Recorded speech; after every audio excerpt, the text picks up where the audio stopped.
Calling all cars. A copyrighted program created by the Rio Grande Oil Company. Police calling all cars, attention all cars, broadcast 16 Dillinger Murder. The body of a well-dressed woman found in a vacant lot near West Richmond, Chicago. That's all. Over the place.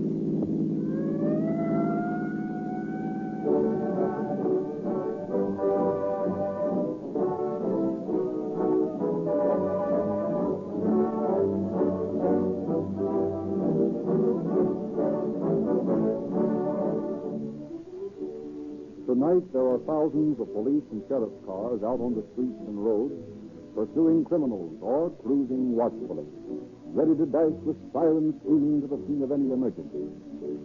No ordinary gasoline is good enough for these emergency cars. More of them are powered with Rio Grande cracked gasoline everywhere is obtainable than any other brand.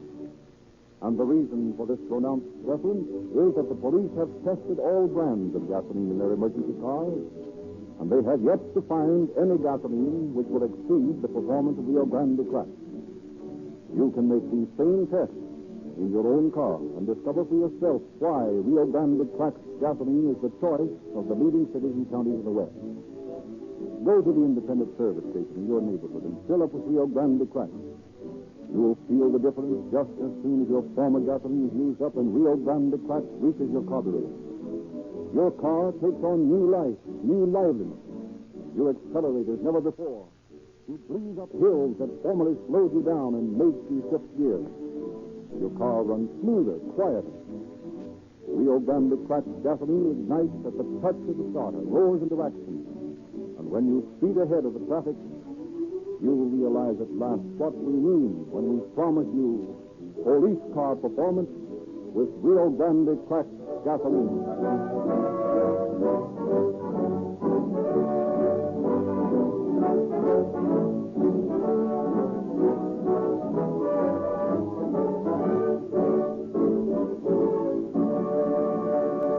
Once more, it is our pleasure to introduce H.S. Seeger, Chief of Detectives of the Los Angeles Police Department.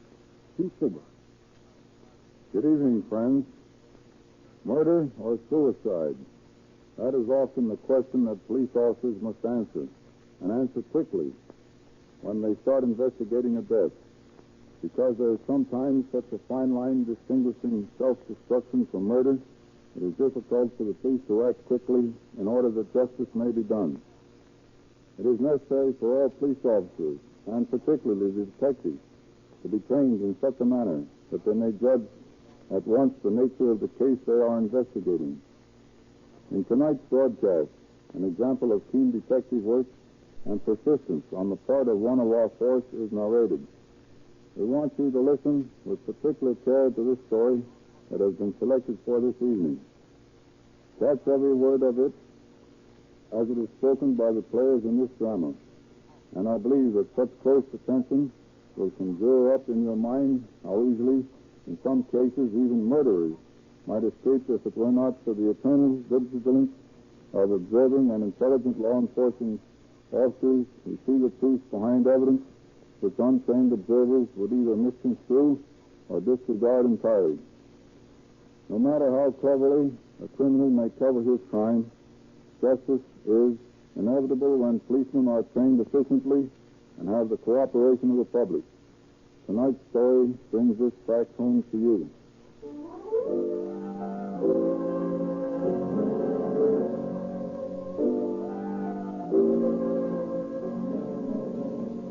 One evening in late summer, several years ago, Mrs. Maud Kennedy, a widow, her son and his wife, and Bert Normandy, a boarder, are at dinner in their home on 21st Street when the phone rings. I'll get it. Hello? Let me speak to Mrs. Kennedy, please. Just a moment, please. It's for you, Mother. I don't know, some man. It came out at dinner. Ask her to call back. I'm sorry, but she's at dinner. But I've got to talk to her. Can't you call back later? No, it's important, I tell you. I've got to talk to her right now. Very well. I'll see if she can come to the phone. Mother, he says it's very important. Oh, all right. Hello? This is Percy, Marty. Oh, hello, dear. I've got to see you, Marty. Well, why didn't you drop over? I'll be here. No. I want to see your own. You'll have to meet me somewhere. Well, I can't do that. I've got some friends coming in this Listen, evening. Maud. You're meeting me. Do you understand? Oh, but Percy, You wouldn't want any trouble, would you? Oh, no, don't do that. All right, then. Well, where shall I meet you? The corner of 6th Avenue and West Shepherd. As soon as you can. Very well, I'll be right out. More like it, Maud. Goodbye. Goodbye. What's the trouble, Mother? You look worried. Oh, it's nothing. Who is that on the phone? Just a friend of mine. Aren't you going to finish your dinner, Mother? No, I don't feel like it. I'm not that hungry now, and I have to go out for a while anyway. Are you going to be gone long? No, I'll be back in about a half hour. The students are dropping in, you know. Well, I wish you'd do one thing, Mother. What's that? Please don't wear all those diamonds. Why not? It isn't safe. Philip's right, Maud. You risk your life every time you go out with that small fortune on your finger. Oh, that's silly. No, it isn't, Mother. It makes me nervous every time you go out alone at night. Well, even if it is dangerous, I'm not going to stop wearing my diamonds. I love them. Well, if you insist on wearing them, let me go along with you. Oh, no, you can't do that. Why not? I've got some business to do, a personal business. Oh, very well, then. But I wish you'd leave those diamonds at home. They're going to get you in trouble one of these nights.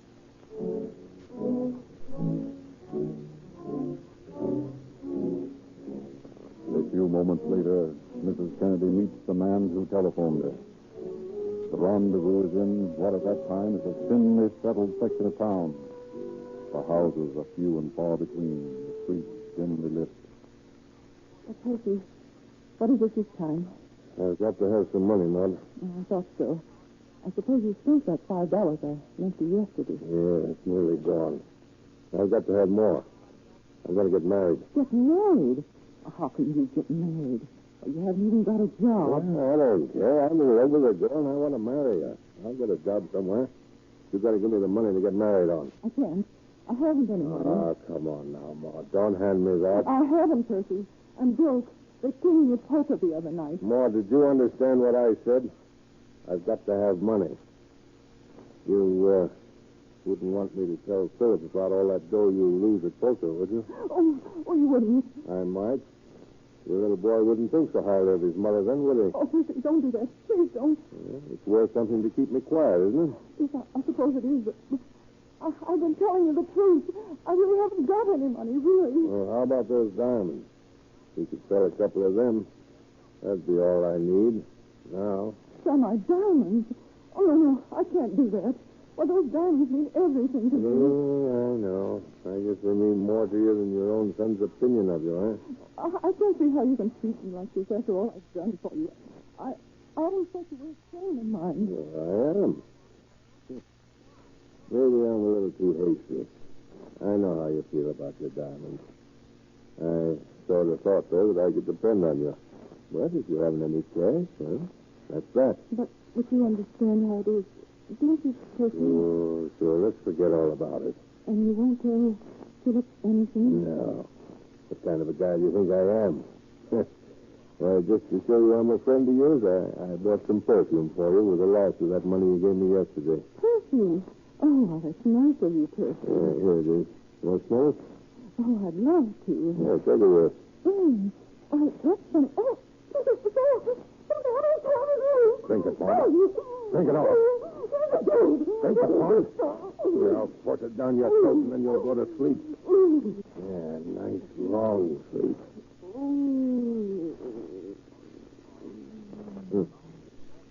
Now, I'll get you back on this vacant lot here where no one's liable to find you for a while.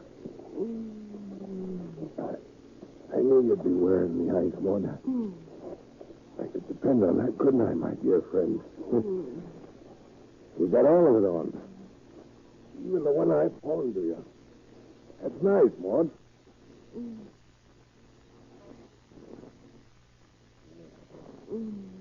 Now, if you don't mind, I'll relieve you of these. I don't think you'll need them where you're going. I'll just leave you that wedding ring and a couple of small sparklers so it won't look like robbery. Well, Maud. Thanks, old kid. So long.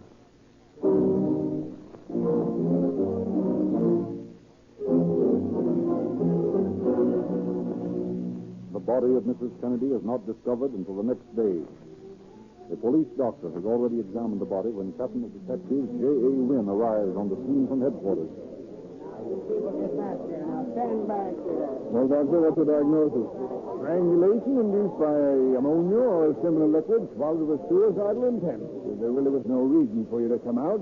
Just an ordinary suicide. What makes you think so? Well, there's no evidence of criminal assault, no signs of a struggle. Robbery was not the motive, for she's wearing 2 diamond rings and a wedding band. Obviously, it's suicide. Perhaps.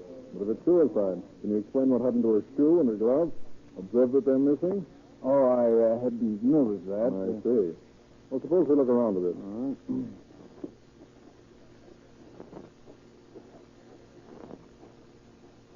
Here they are, Doctor. A clump of weeds. A shoe, a string of seeds, and a glove.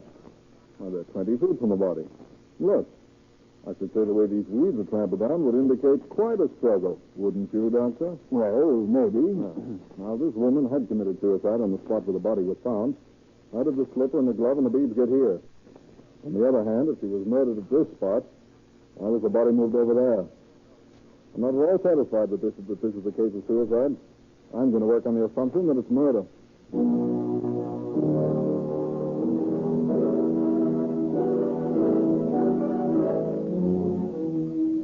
Despite Captain Wynn's conviction, the coroner pronounces the death a suicide.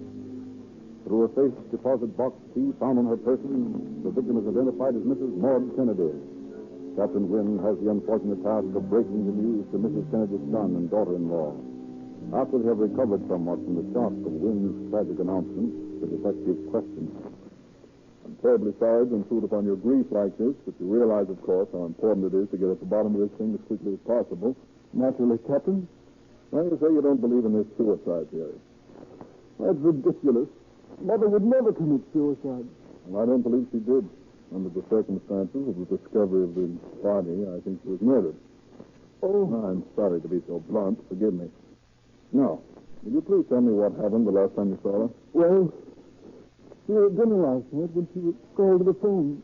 From the conversation, it seemed she knew the party well. And she left the table and went out, saying she wouldn't be long. Did your mother wear any other jewels than the 2 diamond rings found on her fingers? Yes, plenty of them. Diamonds were her weakness. She was known around here as the Lady of the Diamonds. I wonder often about wearing them. I wonder when she went out last Now, night. Mr. Kennedy, please, try to control yourself. It's most important that we get to the bottom of this thing. You know? I'm sorry. I'll do my best. Do you know of anyone who might have a motive other than robbery for her murder? No. Everyone loved Mother. Had she had any disagreements with anyone? No. Had she reported any strange or suspicious happenings in her life recently? No. She liked everyone. Everyone liked her. Now, Mr. Kennedy, could you give me a list of the diamonds which your mother wore when she left the house? Yes, I think. Let me see. It was a 4-carat solitaire.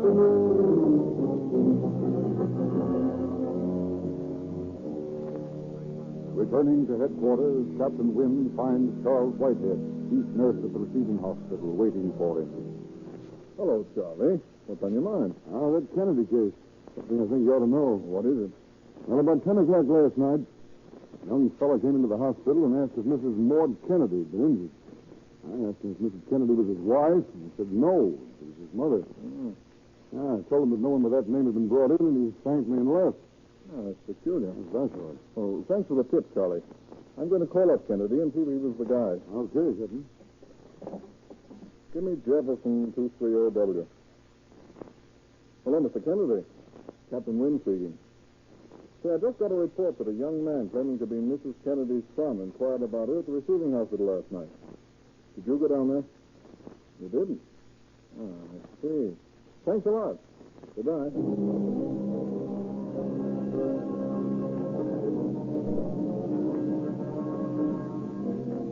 Dispatching detectives to search the neighborhood of the scene of the crime, Captain Wynn succeeds in discovering 2 witnesses who had heard the groans of Mrs. Kennedy.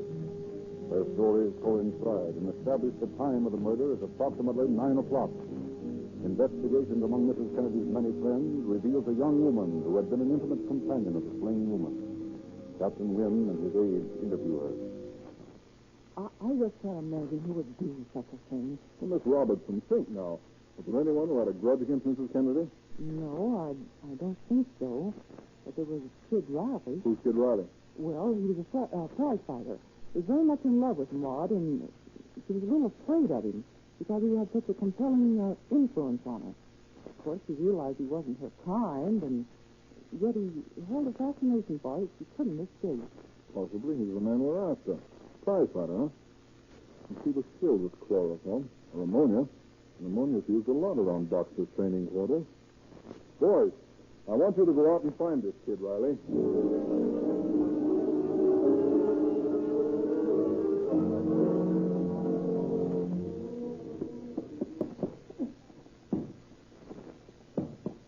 I don't know what's come over the kid lately. Look at him smack that sparring partner. His noise seemed to be slack. Well, don't worry about the kid. He's been kind of worried about Joe. You snap out of it. I forgot to tell you there's a big guy waiting in the dressing room to see him. It's like a dick. Yeah, Riley's always in some kind of trouble. Wonder what it is this time. Hey, Riley, lay off that guy before you kill him. What's the matter with you, Al? Gee, everything I do is wrong. Now what is it? Ain't nothing wrong, kid. Hold on to your noise. Phil says there's a guy who wants to see you in the dressing room. Yeah, well, if it's one of them newspaper guys, I ain't interested. I need all the dough I got right now. But this mug looks like a dick. A dick? Well, tell him I'm busy. Tell him anything. Come on, kid. Let's see what it's all about. Oh, okay. I ain't done nothing. I'll see him.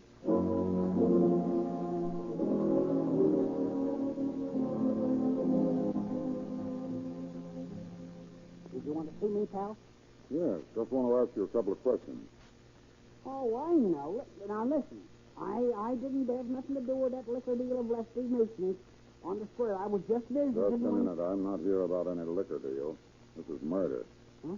Murder? Yes, murder. Mrs. Maud Kennedy has been murdered. Oh, no. That ain't right. Nobody'd kill her. See, she was a swell woman. Say, what are you trying to do? Kid me? No, we don't kid about anything. This is serious. I want an answer from you, Riley, and I want it straight. Did you see Mrs. Kennedy on the night of August 31st? The 31st? Well, that was Thursday, wasn't it? No, I never saw her. You went over to her house, though. Huh? How'd you know? I didn't know. I just took a chance, and I was right, huh? Oh, so you're trying to frame me, huh? Sure, I went over, but I never killed her, and you know it. No, I don't know it. You'll have to have an airtight alibi if you want to get out of this thing. Listen, I never had nothing to do with it. On the square, I went over there on the night of the 31st. I phoned her about 7:15. 7:15? Yeah. She kept me along a while, and then she told me to come down to the house, and if I saw a light burning, to come in and see it. And did you go? Yeah, I waited outside the house for about an hour, but she didn't show up, so I walked back home and went to bed. Riley, your story sounds pretty weak to me. I'm going to take you in until we've got time to investigate it. Oh, no, listen. Now, that's the honest truth, so help me. Ask my mother, ask my father, they'll tell you. They're church people. They ain't going to lie to you. You ain't going to hang this on. I'm innocent, I tell you. I tell you I'm innocent.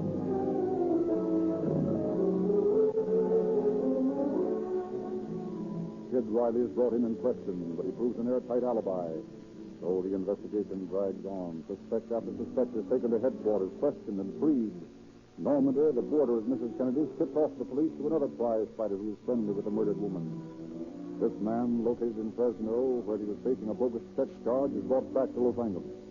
He places suspicion on Normandy, claiming that the boarder had pawned some of Mrs. Kennedy's diamonds. Questioned again, Normandy reluctantly explains that Mrs. Kennedy was an avid poker player and that she sometimes covered her losses by pawning her diamonds. Then, out of the welter of fruitless questioning and worthless clues, emerges the name of Percy Tugwell. It is discovered that Tugwell had borrowed $5 from Mrs. Kennedy the day of her death. Captain Wynn questions the manager of the garage where Tugwell was known to loaf. Yeah, Percy hung around here, but he ain't here now. Where is he? He got married. He's in Cisco on his honeymoon. I didn't know he could afford a trip like that. Neither did I. He ain't worked for a year. And then a couple of days ago, he shows up with a pair of tickets to Frisco, and he tells me he's gone and got hitched. I don't know where he got that now.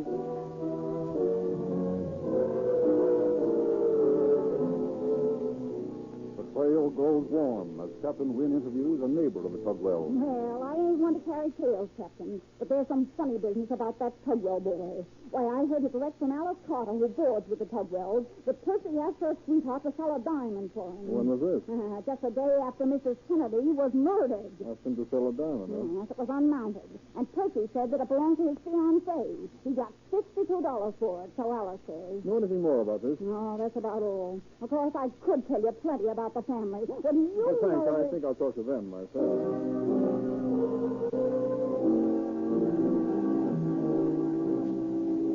Captain Wynn and Lieutenant Holmes interview the entire Tugwell family. Their stories are the same. Now, Mr. Tugwell, can you tell us what your son's movements were on the night of August the 31st? Well, yes. He and Thelma, his girl, was here for supper. And after supper, they had a little argument because Percy wanted to go out to the garage and say goodbye to the gang. And Thelma said that he cared more for the gang than he did for her. Anyway, Percy went. What time was that? About 7 o'clock, I should say. And what time did he get back? I guess it was long, about 8:30, no later. He comes back in, and Thelma and him patch up their little spat. Where is Percy staying in San Francisco? I think he's at the Bayview Hotel. Very well, Mr. Tugwell. Thank you very much. Not at all. But would you mind telling me what all this here questioning's all about?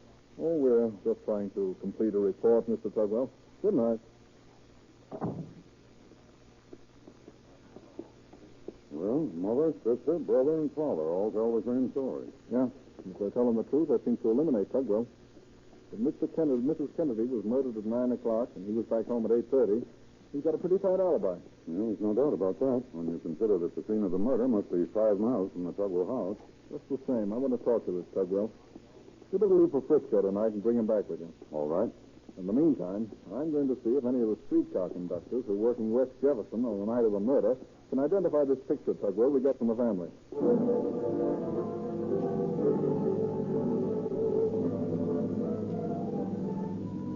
With home on the trail of Tugwell in San Francisco, Wynn interviews the streetcar conductors. You were working on the West Jefferson between the hours of 7 and 9 on the night of August the 31st? Yes, sir. Do you recognize the man in this picture as one of the passengers you carried that night? Oh, let me see. No, I don't think so. You never saw him before, huh? Nope, I never did. All right, that's all. Thanks for coming in. You're welcome, Captain. Well, we're not getting any place in this line. That's the 15th conductor. Let's see. Big pardon, Captain. Telegram, sir. Well, thanks, Sergeant. Probably from Lieutenant Holmes in San Francisco. Well, for the love of Pete. What is it? Listen to this. Place a man in the home of Mr. and Mrs. Philip Kennedy. They're accused of being involved in the murder. Will arrive in Los Angeles with Percy Tugwell in the morning. Can you imagine that? But you can't go out and arrest them on a say-so like that. I don't intend to. I'm going to call Lieutenant Holmes in San Francisco and find out what this is all about.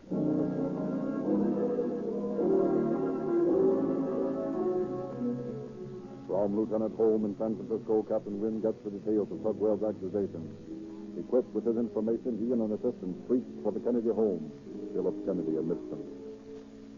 Oh, good evening, Captain. Come in. Thanks. Are there any developments in the case? Here's Mr. Kennedy. There are.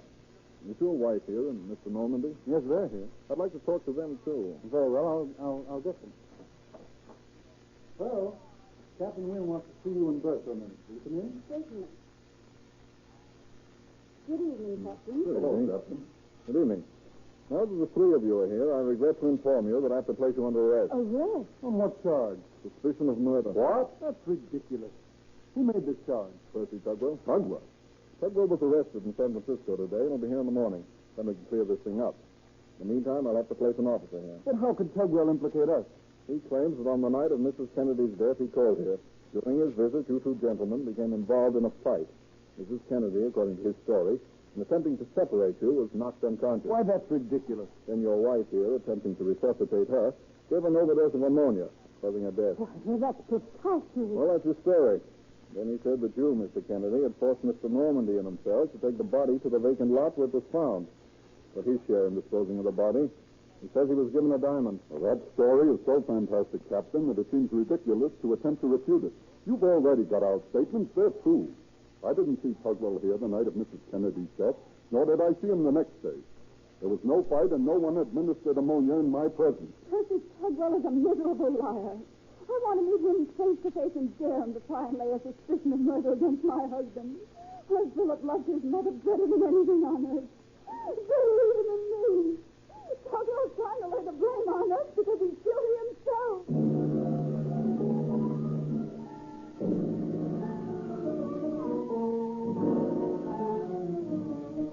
Brought back to Los Angeles, Percy Tugwell reiterates his version of the murder. Police doubt his preposterous story. Deputy District Attorney Joseph Ford attempts to break down Tugwell's statement. For 5 hours, Tugwell is questioned. And then he finally admits, Now come clean. I lured her to that vacant lot and cured her with chloroform. I told her I had some perfume and asked her if she wanted to smell it. When she took the bottle, I grabbed her by the throat and forced her to swallow the contents. I wanted to get married, and I needed the money to finance my honeymoon.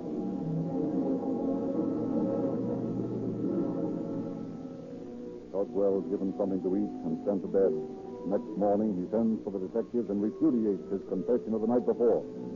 Bill Kennedy killed his mother. I confessed last night to shield him. Why should I take the rap for him?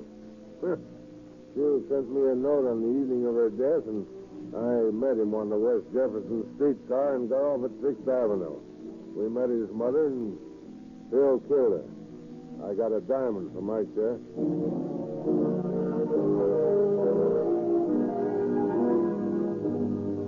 No doubt in the world that Tugwell's guilty.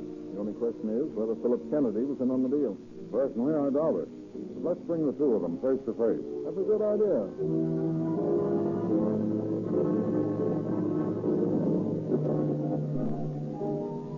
All right, Tugwell. I want you to repeat your statement before Mr. Kennedy here. Well, Phil here sent me a note, and I met him on the Jefferson Street car. We met his mother at the corner of 6th Avenue. Phil killed her, and I got a diamond. You're a liar, Tugwell. You never saw me out there. Tell the truth. Tell the truth, or I'll stick it out of you. You're lying, accusing me of killing my own mother. Pull yourself together, Kennedy. Take him out, will you, John?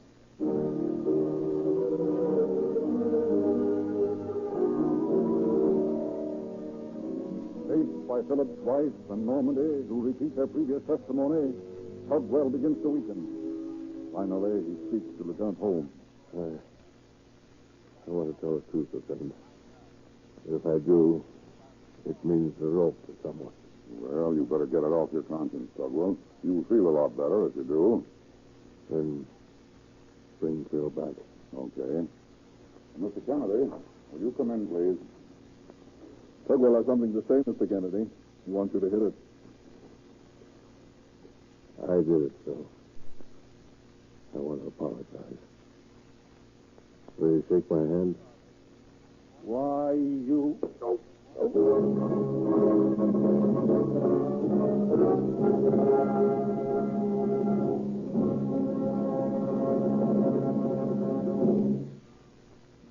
Philip Kennedy, his wife, and De Normandy were released immediately from custody. And 4 months and a half after Mrs. Kennedy's death, Tugwell went on trial in Superior Court.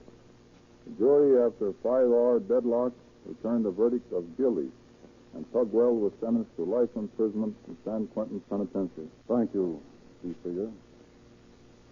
Ladies and gentlemen, among the boys and girls listening tonight, thousands have joined the Junior Police Department and are now wearing police badges, carrying handcuffs, siren whistles, and guns. Many have detective fingerprint outfits, microscopes, and other valuable articles, all given away free by the Rio Grande Oil Company. We invite every boy and girl listening who has not already joined to go at once to the service station in your neighborhood featuring Rio Grande cracked gasoline. Ask for a free copy of the Calling All Cars News. You will find the 14 free gifts illustrated there, and you will learn how you can get the complete junior detective outfit absolutely free.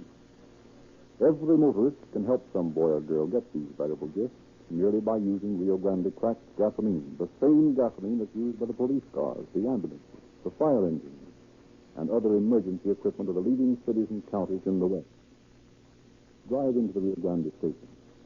Get a tank full of police car performance. And if you're going to enjoy the full thrill of greater speed, faster acceleration, and instantaneous starting, protect your engine with Sinclair motor oil. All Rio Grande dealers feature Sinclair oils because they can guarantee, no matter how fast you go, Sinclair motor oil guarantees you perfect lubrication. All wax, petroleum jelly, impurities have been extracted. No matter how much you pay, you can't possibly buy better motor oil than Sinclair. And your Rio Grande dealer has it as low as 25 cents a quart.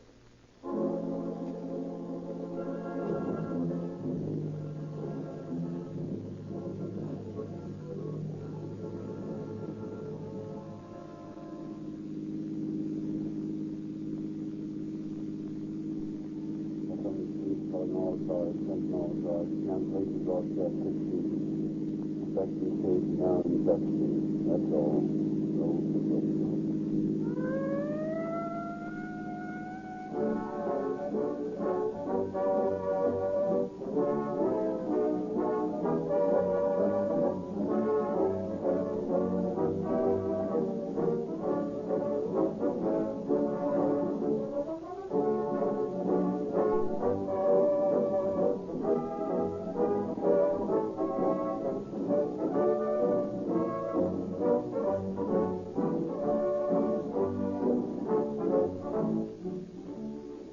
Narrator Frederick Lindsley, bidding you good night for the Rio Grande Oil Company.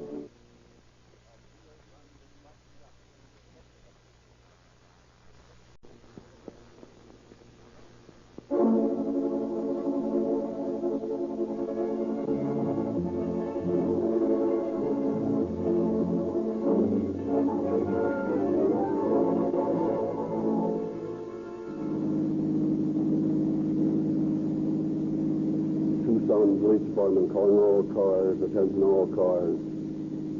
Watch for all automobiles bearing Florida license plates.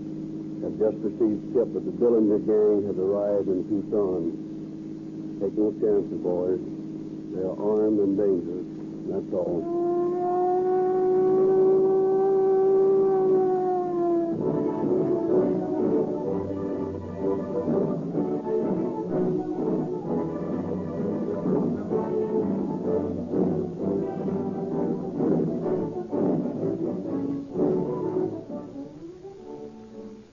Ladies and gentlemen, the exacting and often hazardous duties of your police and firemen demand that the automotive equipment they use deliver sparkling, dependable performance. When life or death may be a matter of a split second, their gasoline must be good. Instant starting, unlimited power, quick getaway, night and day. That's why we are so proud to say that more police cars, ambulances, fire engines, and motorcycles in Southern California and Arizona are powered with Rio Grande crack than all other brands combined. Remember, this gasoline is exactly the same as that which you can buy at any Rio Grande service station. Nothing is added. If you are now a user of Rio Grande crack with tetraethyl, then you know what cracked performance means. If you are not, then try a tankful tomorrow and enjoy the smooth, effortless, 100% performance required by police and fire departments. Rio Grande crack with tetraethyl costs you no more.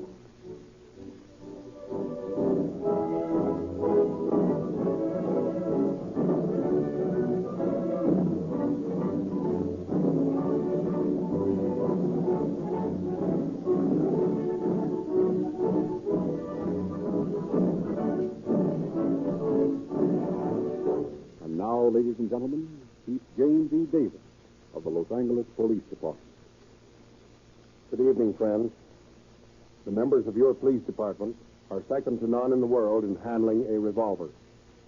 They are trained to shoot with the maximum amount of accuracy because we want the world to know that Los Angeles is a hot spot for desperate criminals. Tonight we bring you the story of John Dillinger, America's #1 criminal, who roams at large in the Middle West.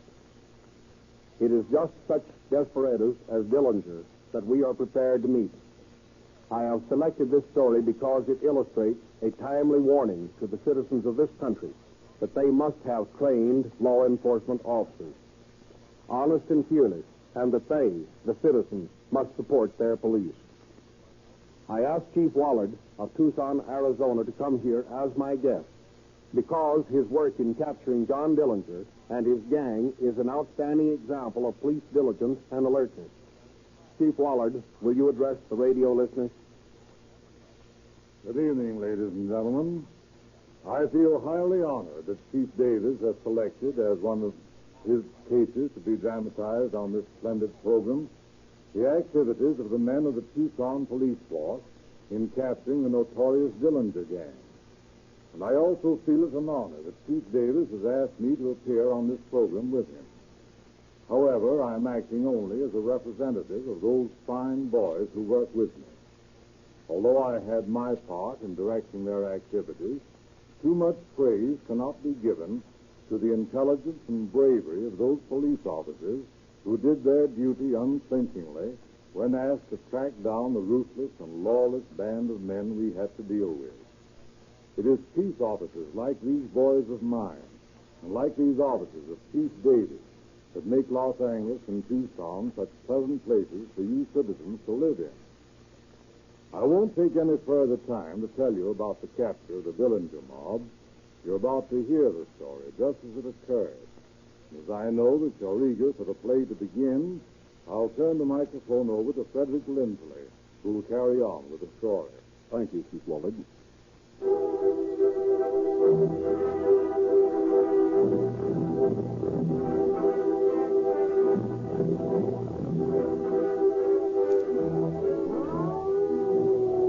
September 26, 1933.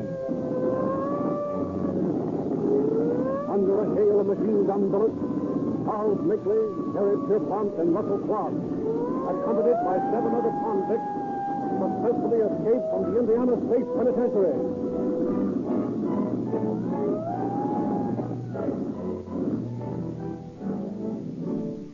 As the 10 desperate criminals disappear into the mists of early morning, all Indiana wakens to a reign of terror. 2 days later in Lima, Ohio. Are you the sheriff? Yeah. You're holding John Dillinger here? Yeah? Well, we come to get him. Who are you? Officers from Michigan City, Indiana. He's wanted there. Well, you'll have to show me your credentials. Here's our credentials. Oh!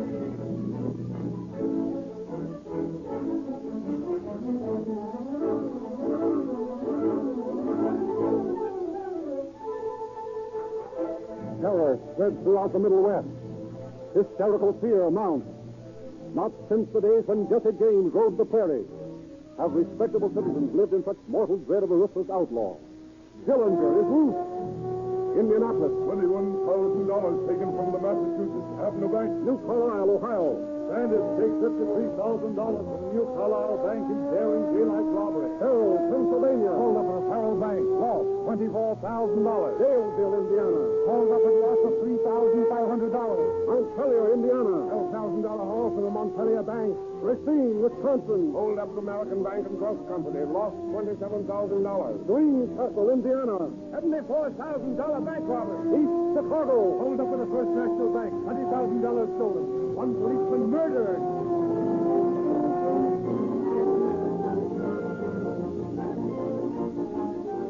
Such is the list of crimes attributed to the Dillinger mob.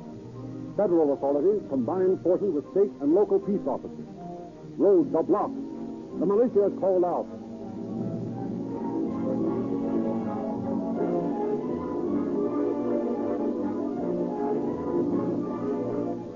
Then, as suddenly as it began, the reign of terror ends.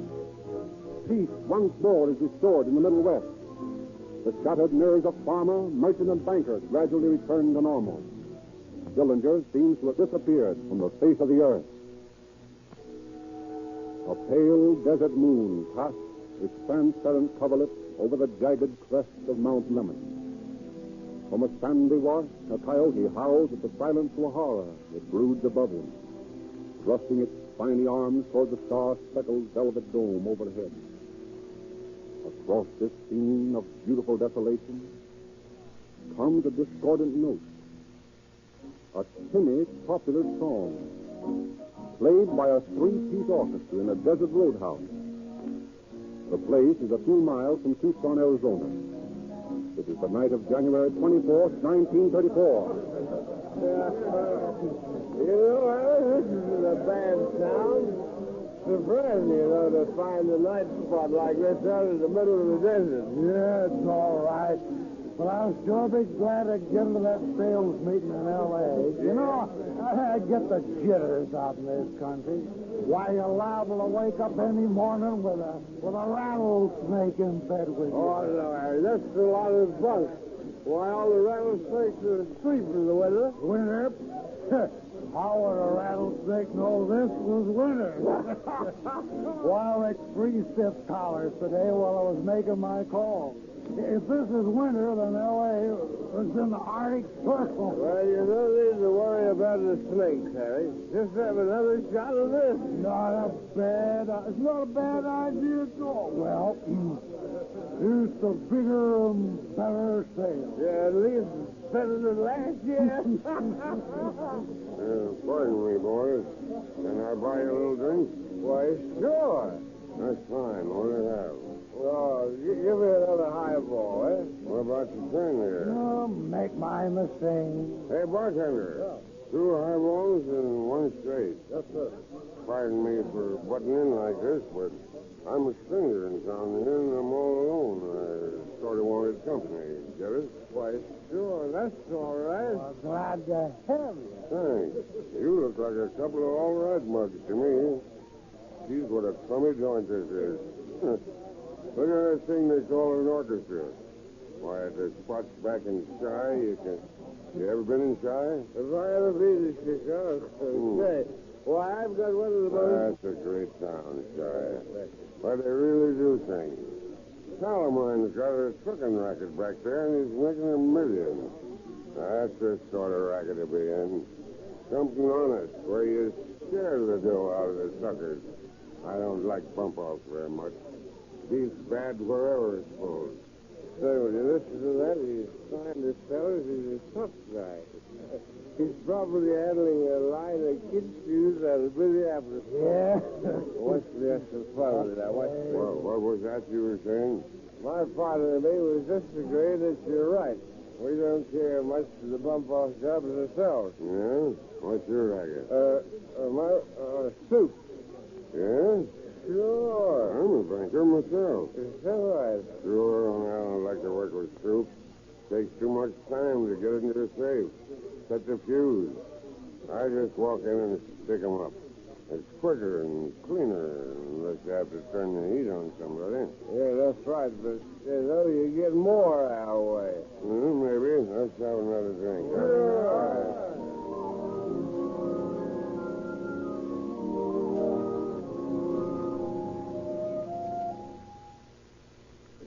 By the time the desert moon has set, the 2 salesmen and their new friend have exchanged many confidences.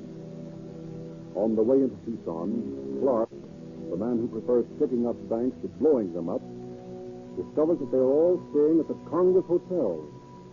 He invites the salesman to his room for a nightcap.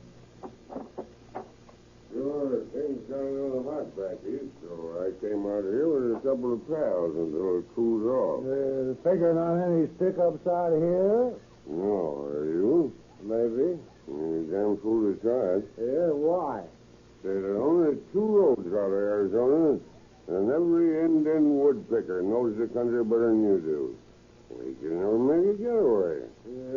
Maybe you're right. Say, I got some new equipment here. Like to see it? Sure thing. Just a minute till I open up this grip. Say, will you look at that? That's a real thing, isn't it? Yeah, this is. Here's a new super caliber machine gun. Takes a 35.1. Gee, that's quite a weapon, isn't it? Weapon? Okay, it is. This baby's dynamite. Rip a hole in you big enough to drive a truck through. I think we better be getting to bed. It's pretty late. What's the hurry? Charlie will be here soon. Who's Charlie? He's my partner. You ought to see him handle a sawed-off shotgun. Yeah, no, thanks. I think we better get to bed. Glad to meet you, pal. Yeah, sure. No, sure. Yeah, sure. I'll be an honest expensive, That isn't... Listen, Harry. That guy's the real thing. He ain't kidding. You're telling me? You better report him to the police. Well, let's not be in too big a hurry. After all, he hasn't done anything to us. Maybe some kind of a big gangster. The police are looking for. Yeah, maybe, but let's not be too hasty. We can talk about it tomorrow. All right, then, Oak.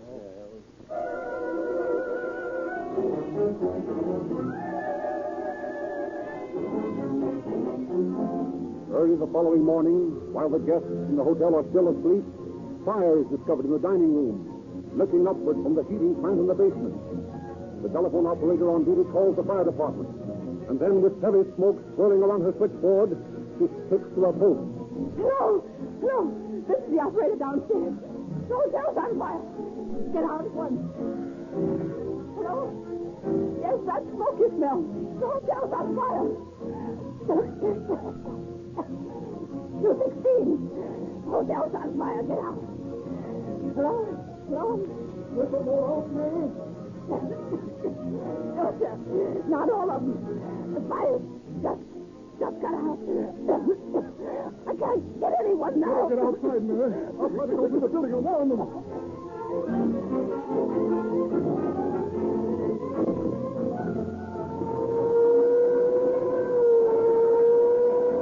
Through the efforts of the brave telephone girl and the dining room manager who discovered the fire, all the guests are safely removed from the hotel.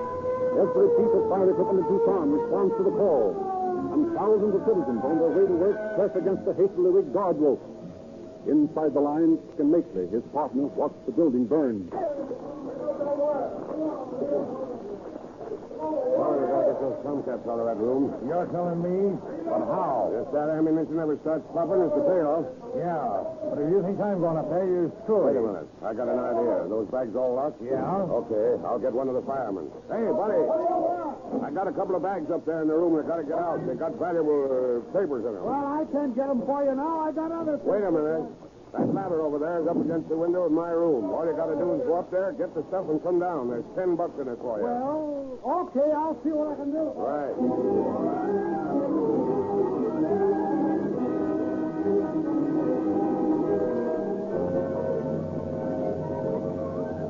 The firemen retrieved Clark and Makeley's arsenal, and in the confusion of reclaiming possessions after the fire has been put out, the two bandits get some of the clothing of the salesman.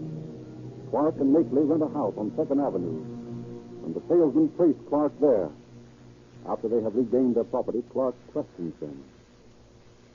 Say, boys, it runs in my mind we had quite a little talk the other night before the fire. Why, yes. We had some drinks and talked a while. And what did I say? Oh, well, nothing much. We just talked. Now, listen, boys, get this straight. I don't remember what I said, but whatever it is, it'll be healthier for you to forget it. Get me? Why, sure. But there was nothing said. Don't dummy up on me. Just get this straight, see? I'm a winter visitor, out here for a vacation and nothing more. Get it?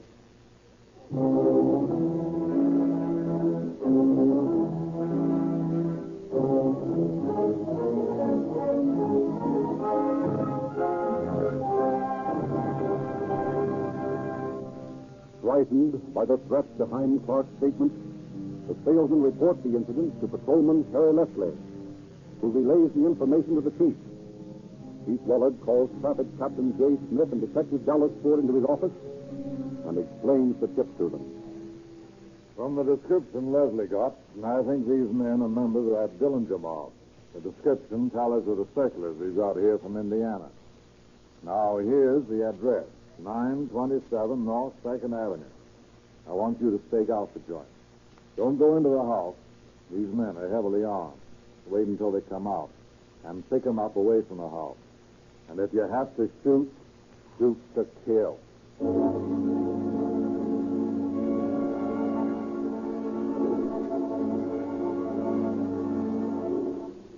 officers stake out the Second Avenue house. And after a little wait, Makeley leaves the house and drives downtown in a car bearing a Florida license. He is arrested with a companion who gives her name as Bernice Thompson as they are purchasing a radio. Indignant, Makeley is brought before the chief. Look here, Chief. This is an outrage. Here's my card. I'm J.C. Davies. I'm in business down in Florida. I came over here to your city to spend the winter. My first week in town, I've been picked up by your men. I demand that you release me at once. Well, I'm very sorry, Mr. Davies. Possibly it's a case of mistaken identity. Well, indeed it is. Why, I have all sorts of identifications. Well, naturally, Mr. Davies, you won't object to having your fingerprints taken so that we can clear up this unfortunate matter. That isn't necessary, Chief. If you'll just send one of your men over to my house, why, I'll make my identity known in no time. Yes, but, Mr. Davies, if you plan to spend the winter with us here, and you resemble so closely the man we're looking for, your fingerprints would give you a clean bill of health, so to speak, and you wouldn't be annoyed anymore. It isn't necessary, Chief. I can identify myself. Well, now, Makeley, you won't have to try, because we're fingerprinting you right now.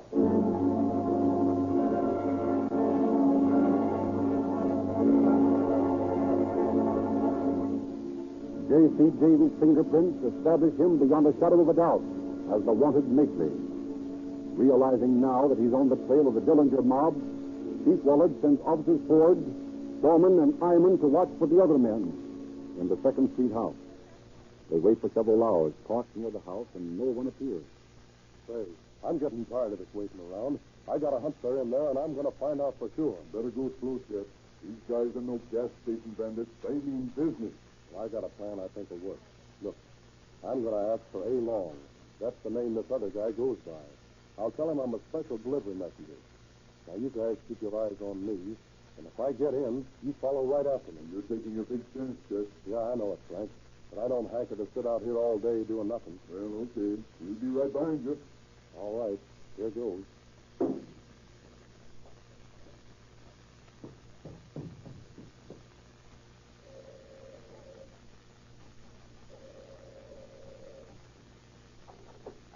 What is it? Does Mr. A. Long live here? Yes. I've got a special delivery letter for him. Oh, well, give it to me. I'll do it. No, I have to deliver it to him in person. Well, you can't. Don't close that door on me. Say, get your foot out of that door. Open up. Come on, boys. Who wants it to go? Keep the other guys out. I'll take care of him. Who's got them? Get those down. Well, I've got it by the hammer. He can't use it. Slam that door, Iron. Oh, come on. Take the door. Didn't know you were making such a big guy, did you, Copper? I'll finish you off as soon as I get over to that shed where I left the gas. Hold it, Chef. I'm coming.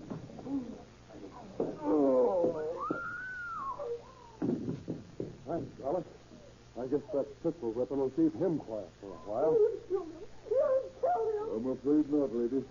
He's just sleeping for a while. But you nearly took my finger off when you slammed that door on it. Well, I wish I'd taken your head off. No, that's no way to talk, sister, because it won't do a bit of good. You're coming along to the station house with us just the same.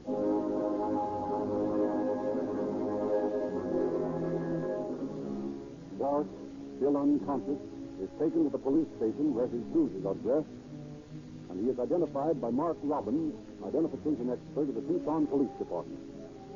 Shortly after Clark is taken to his cell, motorcycle patrolman Earl Nolan brings the chief a piece of information.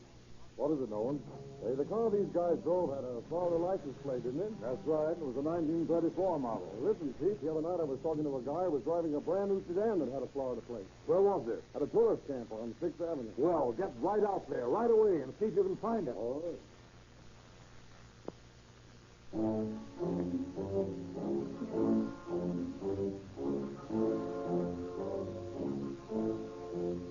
Accompanied by officers Jay Smith, Frank Iman, and Kenneth Mullaney, Nolan races to the tourist camp just as the car bearing the Florida plate, loaded with luggage, is leaving the place. The police car pulls up alongside of it. All right, pull over, buddy. What's the trouble? Oh, no trouble. I'm sorry to have to bother you, but I'll have to ask you to come to the police station with me. What for? I haven't done anything. No, I know you haven't, but, well, it's the chief's orders that all out-of-state licenses have to be checked. Oh, I see. The chief's pretty cranky about it, so you better come along with me. Well, can't you catch a place here? No, I'm sorry. The chief's orders to bring in all out-of-state cars. It's only a formality. It won't take you 10 minutes. Very well, then. Want to hop in the back and ride with me? No, all right, sure.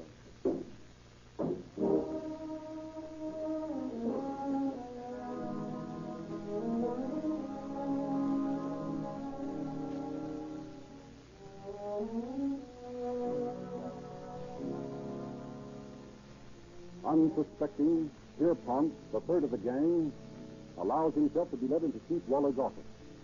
Just inside the door, he sees Clark and Makeley's luggage. Look out, Chief. He's got a gun.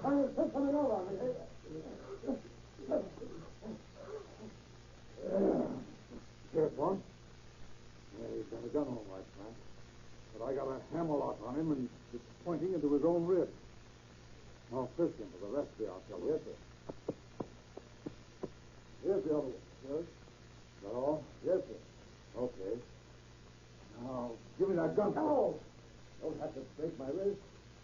Hey, look here, you got the wrong guy. Yeah, we've heard that already today.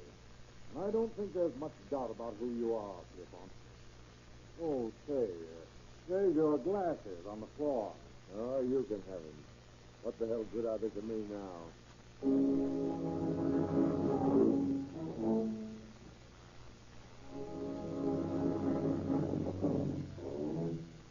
Once more, Chief Waller places the stake out on the 2nd Avenue house.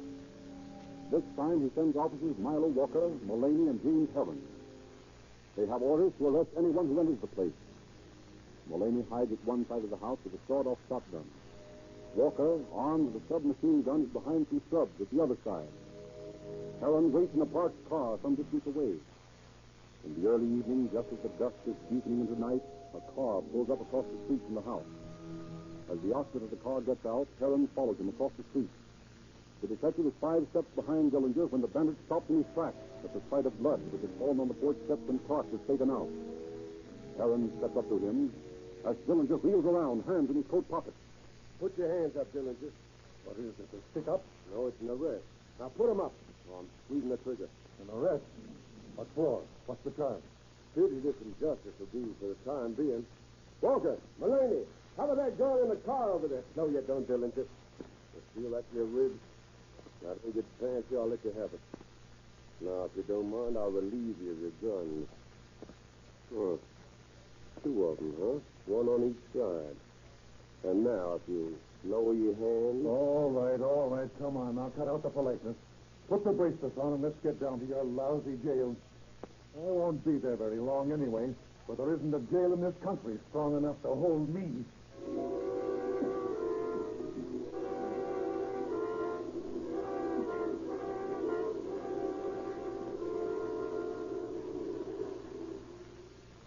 Overnight, the names of the brave officers of the Tucson police force are household words the nation over, as the news of the capture of the Dillinger gang is flashed to a relieved nation. Securely locked in the Pima County jail, the 4 criminals threaten and snarl at their capture, as Chief Woolard and Sheriff Belton place an extra armed guard of 20 men around the courthouse. By rail and by plane, officials rush Tucson from Wisconsin and Indiana, each state eager to extradite the men for crimes in their territory. After days of legal complications, Dillinger is spirited away by plane to Crown Point, Indiana, to answer for the murder of the patrolman in the East Chicago holdup. A day later, the other 3 bandits leave by plane for the east to face trial in Lima, Ohio, for the murder of Sheriff Farber.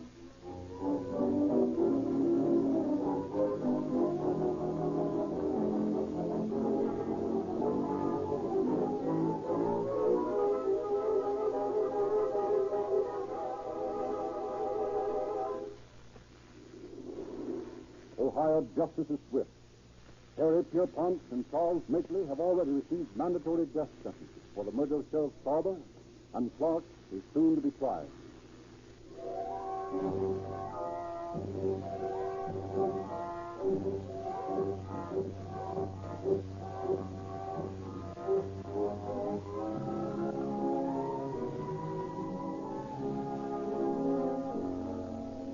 But Dillinger has made good his boast. Equipped with a wooden revolver of his own fabrication, Dillinger, a fortnight ago, bluffed his way out of the Lake County Jail in Crown Point, Indiana. Once more, the manhunt is on. Once more, the roads throughout the Middle West are blockaded by questioning officers. Once more, peaceable citizens shake with terror. Once more, the cry goes up, Dillinger is loose.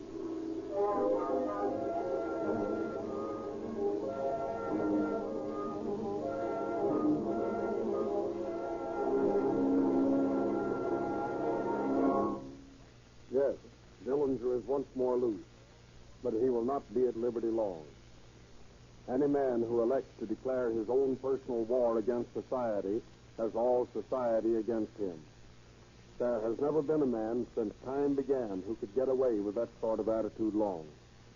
Dillinger has asked for it, and the next time he runs up against a police officer, it may not be as humane a chap as Jimmy Heron. He may not get a chance to put his hands up. The officer may shoot first and talk afterwards, which in the case of men like Dillinger is the most efficient way to operate.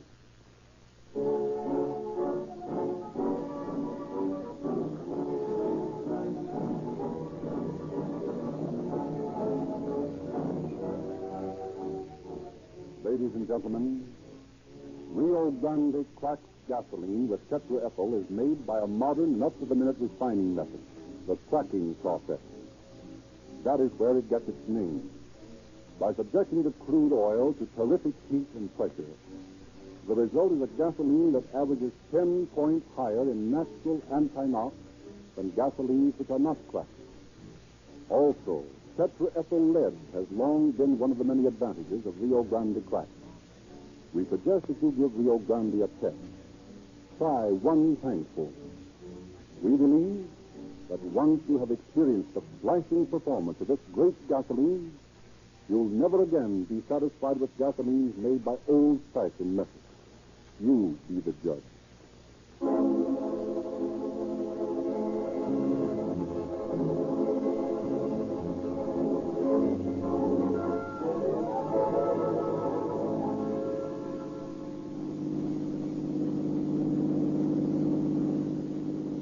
Tucson Police Department calling all cars, attention all cars. In reference to broadcast 17, 3 of the suspects referred to in this broadcast are now in custody. But Dillinger is loose. Watch your step, boys. That's all.